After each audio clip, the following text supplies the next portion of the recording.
Bonjour tout le monde. Alors aujourd'hui, je vais vous parler de ceci.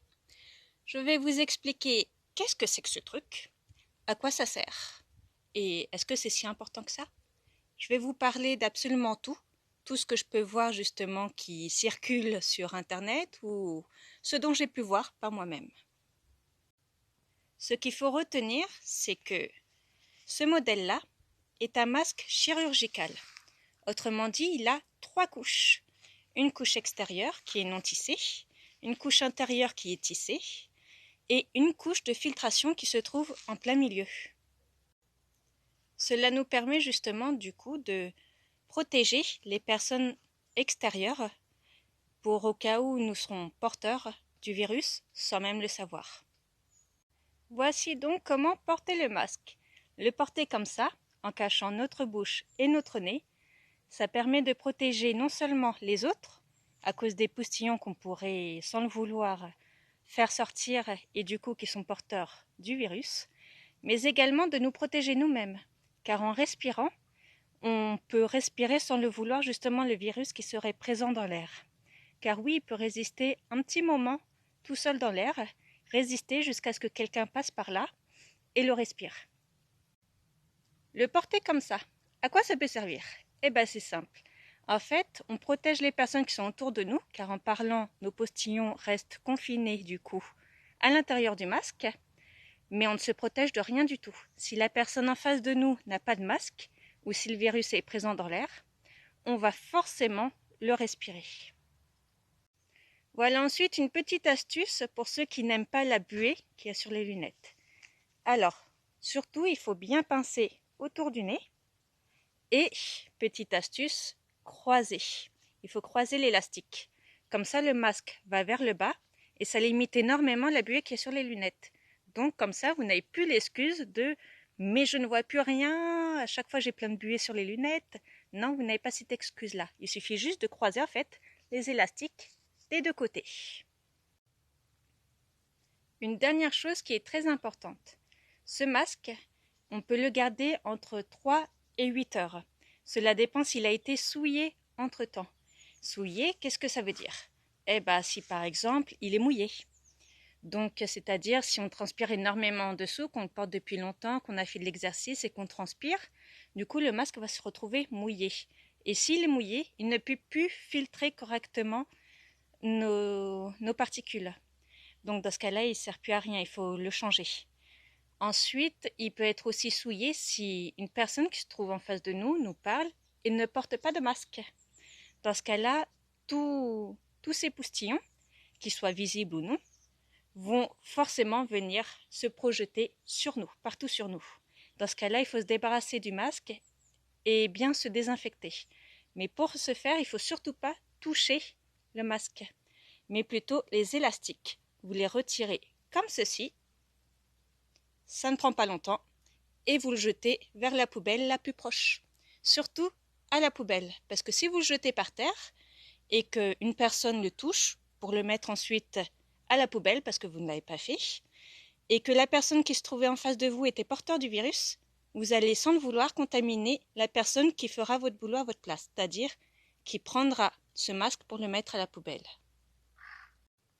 Voici un petit exemple qui pourrait vous montrer comment un masque pourrait être souillé dans le milieu privé, parce que c'est aussi important de le porter, surtout lorsqu'on rend visite à nos neveux par exemple ou nos nièces.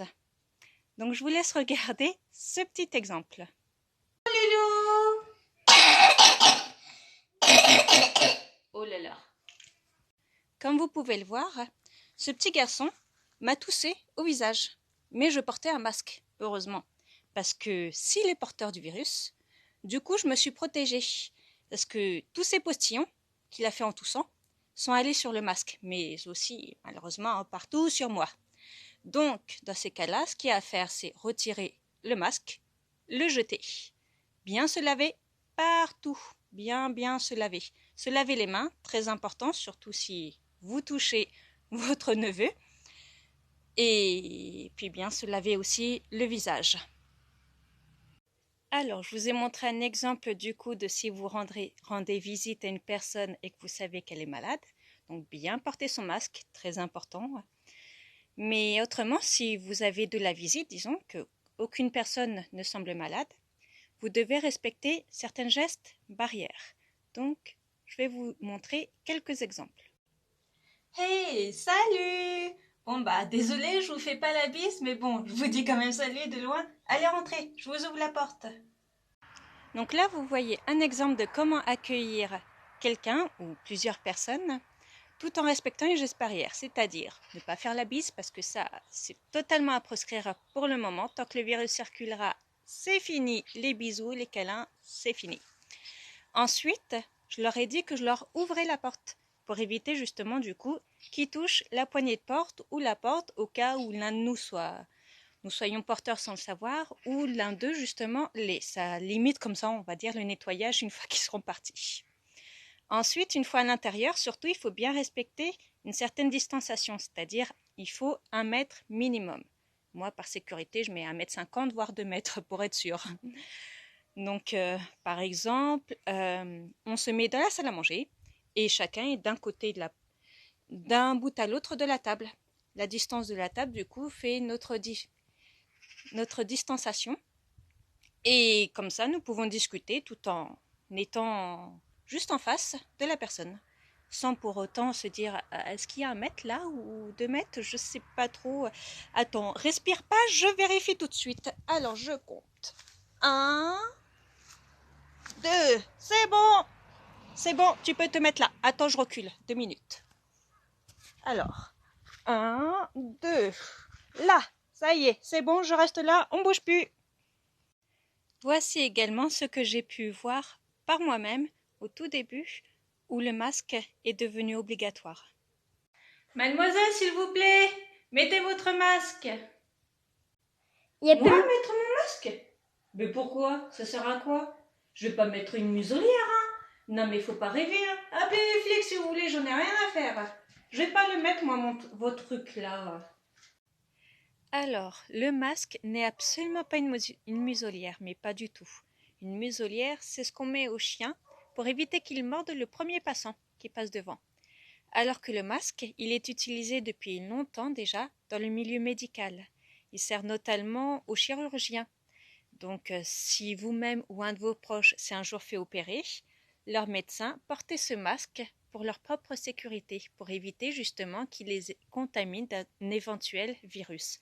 C'est ce même masque que nous portons. Donc, ce n'est pas une nouveauté inventée par le gouvernement pour nous faire payer quoi que ce soit. Non, c'est utilisé depuis déjà bien longtemps. C'est vraiment pour notre sécurité et aussi, surtout, pour celle de notre entourage. Donc, pour ceux qui sont contre le port du masque, je vous demande ceci. Mettez au moins le masque sur votre bouche. Grâce à ça, vous protégez votre entourage. Mais si ensuite vous attrapez le virus, ne vous plaignez pas. Parce que du coup, vous l'aurez cherché, étant donné que vous ne l'avez pas mis sur votre nez, que vous vous fichez royalement de ça. Donc voilà, c'est tout ce que j'avais à dire. Protégez-vous, de préférence, c'est mieux, mais surtout protégez votre entourage. Une dernière chose avant que je vous quitte. Le lavage des mains allié au sérum hydroalcoolique. À quoi ça sert?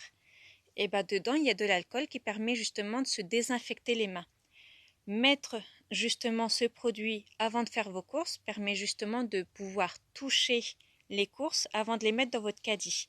Comme ça, si une personne porteuse du virus avait touché ce même produit, vous êtes protégé, car justement le virus va tenter de s'écarter autant que possible de vos mains, vu qu'il y a de l'alcool dessus et qu'il n'aime pas du tout ça, et pas du tout, du tout, du tout.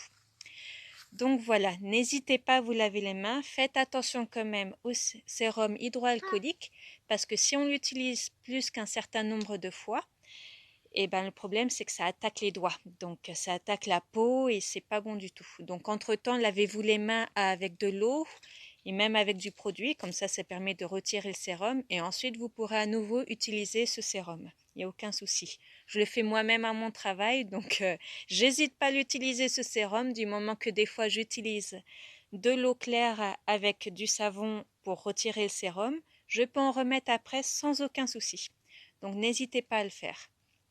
Et enfin, une toute dernière chose encore, pour les personnes qui se plaignent parce que leur masque, en fait, ça les empêche de respirer. J'aimerais juste vous prévenir d'une chose. Lorsque vous faites vous-même votre masque, c'est très bien. Mais veillez à ce qu'il ne soit pas non plus trop serré, parce que si effectivement il vous serre complètement le nez et la bouche, je comprends tout à fait que vous n'arrivez plus à respirer, c'est tout à fait normal, ça vous étouffe. Donc essayez quand même de bien serrer l'élastique ici, mais en revanche, ici, laissez un peu d'air pour que vous puissiez justement respirer. Le but n'est pas que vous finissiez étouffé, pas du tout. C'est d'essayer de vous protéger et protéger votre entourage. Donc voilà, j'espère que cette vidéo du coup vous auront permis de comprendre mieux certaines choses. En attendant, je vous invite aussi à lire mon livre Les conséquences de nos choix, où dedans je parle également du masque, mais également du coronavirus, où je vous explique justement qu'est-ce que c'est que ce truc dont on ne cesse de parler, ce truc dont on se protège. Donc voilà, allez, je vous souhaite une bonne journée. Salut!